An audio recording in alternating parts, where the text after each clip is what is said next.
10 cara untuk improve performa website supaya jauh lebih cepat. Kali ini kita akan belajar banyak hal tentang performa website, mulai dari kenalan dengan definisinya, kenapa kecepatan itu penting. Kita juga akan kenalan dengan tools untuk mengukur performa website, matriks-matriksnya, dan yang paling penting kita akan belajar tentang gimana cara kita optimasi website. Jadi website performance itu mengacu pada kecepatan dan efisiensi ketika halaman web itu diakses sama user. Jadi bayangkan teman-teman nemu artikel yang bagus nih, terus teman-teman klik webnya, ternyata loadingnya lama banget. Itu teman-teman pasti akan ngerasa kesal dan cenderung untuk nyari artikel atau web lain yang jauh lebih cepat. Nah, website yang telah dioptimalkan itu tentunya akan jauh lebih cepat dan punya pengalaman pengguna yang lebih bagus, serta meminimalisir waktu loading. Kenapa sih kecepatan website itu penting? Jadi di sini ada 3 aspek, dari segi UX atau user experience, SEO, dan conversion. Kalau dari segi UX-nya sendiri, web yang lama itu akan mengurangi kepuasan pengguna ya. Pengguna nggak bisa nih nungguin loading website kita yang lama, mereka pasti akan nyari alternatif web baru yang jauh lebih cepat ya. Nah, dengan web lama ini tentunya akan meningkatkan bounce rate. Dari segi SEO-nya, Google tuh akan memprioritaskan web yang punya kecepatan yang bagus. Jadi kalau webnya cepat, nanti peringkatnya juga akan bagus di pencarian. Dari segi conversion, website yang cepat akan ningkatin tingkat konversi dan penjualan. Ada berbagai macam tools untuk ngecek performa website teman-teman. Yang pertama ada Chrome DevTools, ini teman-teman bisa cobain lewat Inspect Element. Kedua ada PageSpeed Insight, GTmetrix, dan Web Page Stats. Cara pakainya gimana? Jadi kalau di Chrome DevTools itu teman-teman bisa ngecek web yang masih lokal ya. Jadi tinggal klik kanan aja, terus klik Inspect. Nah, di sini akan ada Lighthouse, bisa lewat Lighthouse. Nah, teman-teman nanti bisa pilih mau device-nya mau desktop atau mobile. Terus bisa pilih kategorisnya juga, defaultnya udah ke checklist semua ya. Lalu teman-teman klik button Analyze Page Load. Nah, di sini udah keluar hasilnya. Terus ada beberapa suggestion juga yang bisa teman-teman lakuin untuk optimize webnya. Yang kedua, ini di GTmetrix. Nah, di sini tinggal masukin URL-nya aja. Cuma URL-nya itu URL yang udah dipublish ya webnya. Ini ada PageSpeed Insight. Nah, tinggal masukin URL-nya aja, terus nanti klik Analyze. Nah, di PageSpeed Insight ini menariknya adalah kita cuma klik satu kali, tapi nanti hasilnya udah muncul 2 kategori sekaligus, ada mobile sama desktop. Nah, selanjutnya ada web page test. Nah, teman-teman juga sama, masukin URL-nya aja, nanti tinggal klik Start Test. Oke, lanjut ke matrix. Jadi ada 3 macam matrix. Yang pertama ada LCP, ENP, CLS, dan kita akan kenalan satu-satu. Dari LCP dulu nih. LCP itu metrik yang digunakan untuk ngukur seberapa cepat elemen yang paling gede di sebuah halaman web itu ke-load ya. Dan targetnya LCP yang baik itu di bawah 2,5 second. Jadi LCP itu dia memuat elemen paling gede, misalnya ada gambar, itu sampai ke-load.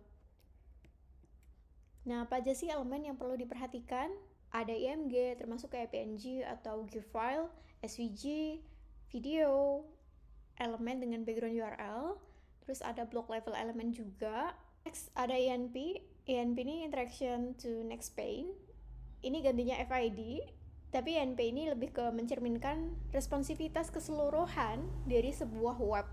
Ini ada contoh yang kurang bagus, jadi user tuh udah ngeklik elemennya tapi nggak muncul-muncul gitu, dia ngeklik 2 kali dulu itu baru muncul.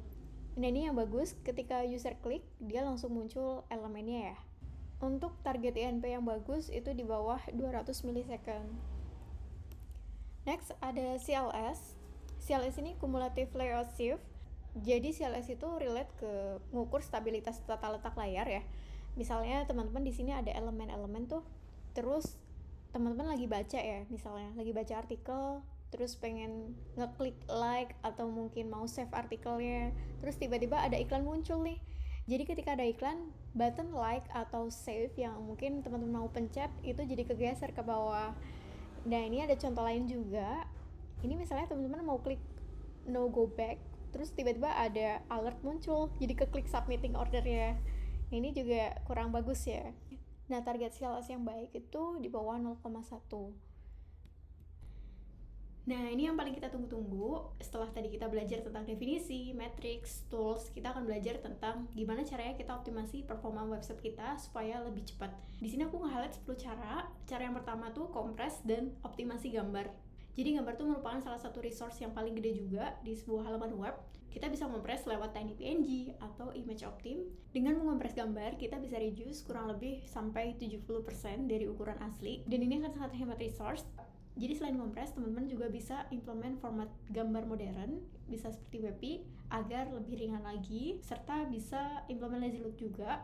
Tapi yang perlu diingat, lazy load itu nggak bisa diimplement untuk semua image ya. Kalau misalnya image-nya itu di hero atau above the fold, itu nggak perlu pakai lazy load, karena dia perlu langsung tampil. Tapi kalau misalnya image-nya di bawah above the fold, itu teman-teman bisa implement lazy load. Nah, ini ada contoh ilustrasinya. Jadi kalau kita pakai lazy load, itu nggak akan nge-load semua image-nya di satu halaman web, tapi hanya nge-load sesuai apa yang user lagi buka di layar itu, atau sesuai threshold-nya. Yang kedua, teman-teman bisa lakuin optimasi font web. Jadi font eksternal atau custom yang biasa teman-teman lihat, semakin banyak jenis font webnya, maka akan menyebabkan waktu load juga semakin bertambah. Nah, ada beberapa cara untuk optimasinya. Salah satunya bisa pakai teknik font display.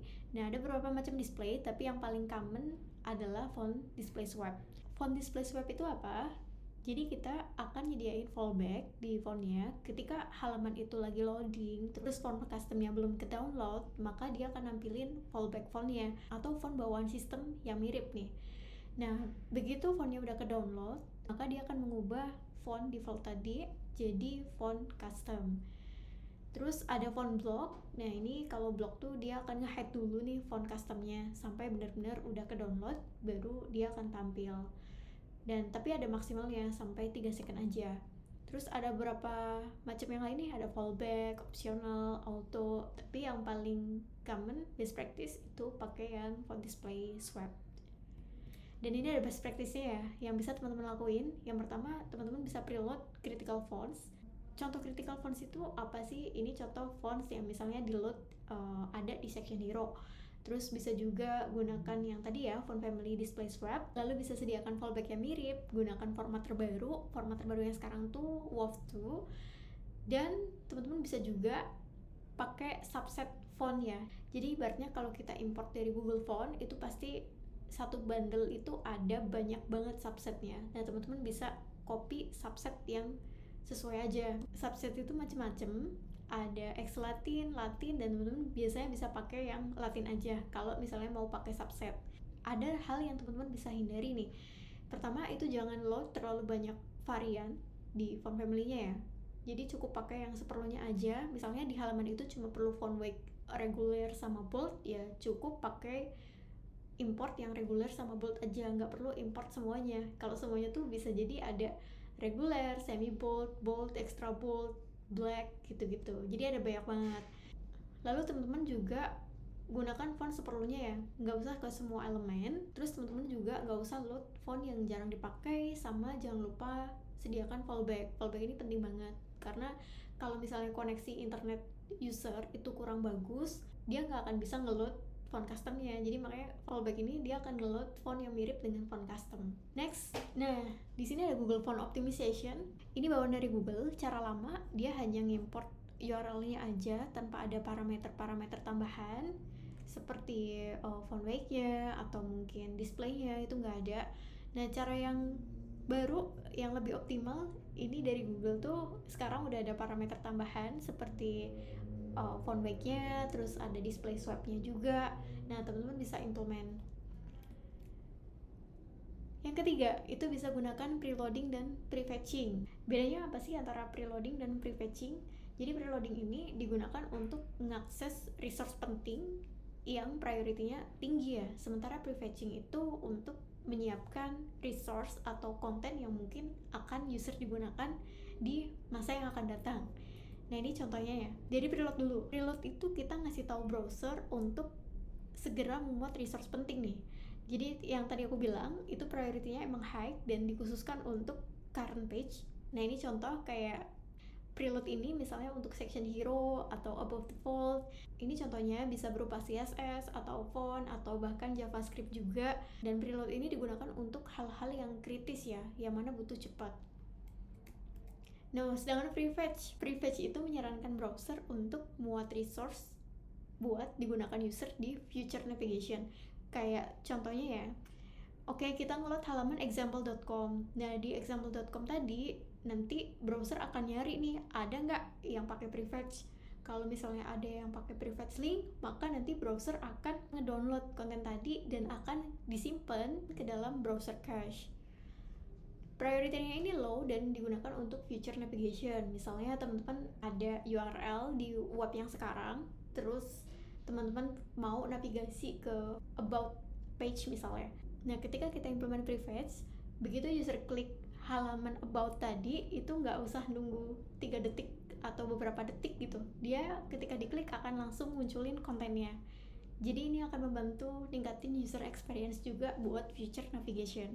Nggak cuma halaman ya, mungkin ada modal atau pop-up yang mungkin dibutuhin untuk user berinteraksi. Next, teman-teman bisa tunda eksekusi JavaScript, bisa pakai defer atau async. Tapi cara penggunanya gimana nih? Kapan kita harus pakai defer? Kapan kita harus pakai async? Kita kenalan dulu nih dengan defer. Defer ini cocok untuk script yang butuh DOM dan dia saling terikat satu sama lain. Dia juga nggak kritis untuk rendering awal. Dan cara kerjanya gini, ketika lagi proses HTML parse, itu secara barengan akan ada app.js yang ke-download, feature.js yang ke-download. Nah, begitu HTML parse itu selesai, maka dia akan nge-execute script tadi gitu. Next, ada async.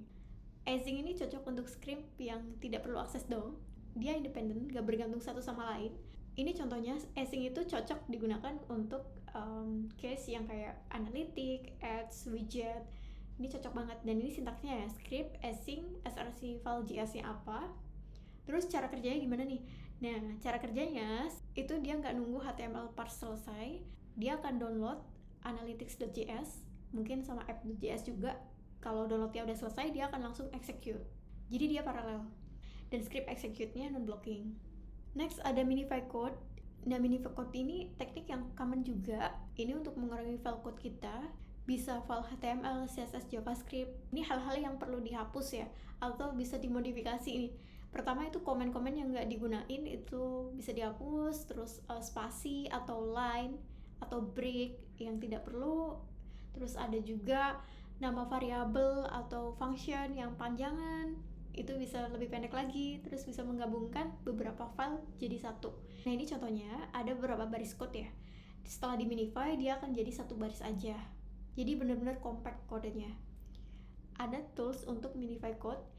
Kalau HTML bisa pakai HTML minifier atau minify, CSS bisa pakai CSS Nano, Clean CSS, Post CSS, JS itu bisa pakai Terral, Clojure Compiler, Webpack dengan mode production tentunya ya. Selanjutnya kita bisa aktifin browser caching. Jadi browser caching ini cara kerjanya dia akan ngedownload file-file web seperti CSS, font, JavaScript ke dalam device pengguna. Jadi ketika pengguna ngakses web itu lagi, maka browser nggak perlu ngedownload ulang file yang sama. Ada beberapa keuntungan dengan kita ngaktifin browser caching. Yang pertama bisa mempercepat loading web, mengurangi beban server, menghemat duit, meningkatkan user experience, dan mengurangi biaya hosting. Ada caching strategi, ini berdasarkan tipe kontennya. Jadi kalau kontennya statis, itu kan jarang berubah ya.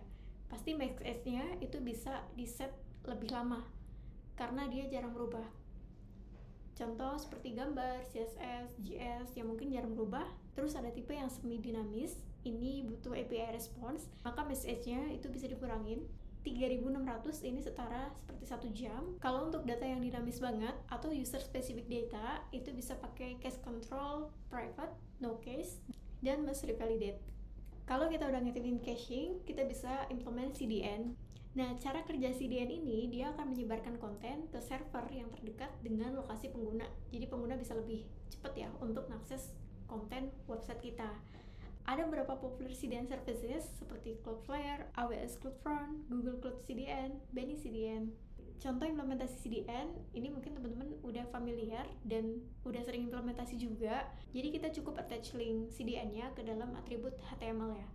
Jangan lupa juga untuk gunakan protokol terbaru seperti HTTP2 or HTTP3.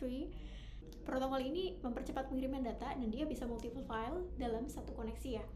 Ini ada contohnya, dibanding kita pakai protokol yang lama, request-nya itu akan jalan bergantian ya. Misalnya kita ada 3 request pertama akan jalan, request kedua akan jalan setelah request pertama selesai, dan request ketiga akan jalan setelah request kedua selesai. Nah, kalau kita udah pakai protokol yang baru, ketiga request tadi itu bisa jalan secara paralel. Next, kita bisa aktifin gzip atau broadly compression. Dengan kompresi ini bisa ngurangin file yang dikirimkan ke server, ke browser. Dan untuk menggunakan gzip atau broadly ini, kita perlu mengaktifkan kompresi di server ya. Dan biasanya ini udah ready di hosting modern ya. Kompresi juga bisa dilakukan di level server, level aplikasi, atau level CDN. Yang terakhir, kita bisa kurangi HTTP request.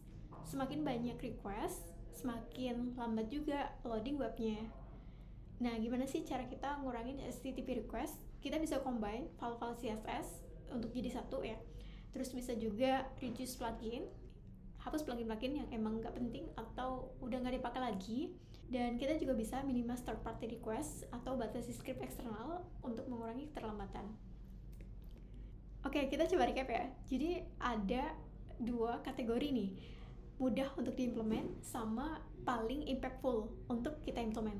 Kalau yang paling mudah diimplement, kita bisa pakai defer and async JavaScript. Kita juga bisa enable gzip dan broadly di level server atau CDN. Most impactful, kita bisa kompres aset dan kita juga bisa pakai CDN. Oke, thank you teman-teman semua. Semoga bermanfaat. Jangan lupa like, comment, dan subscribe.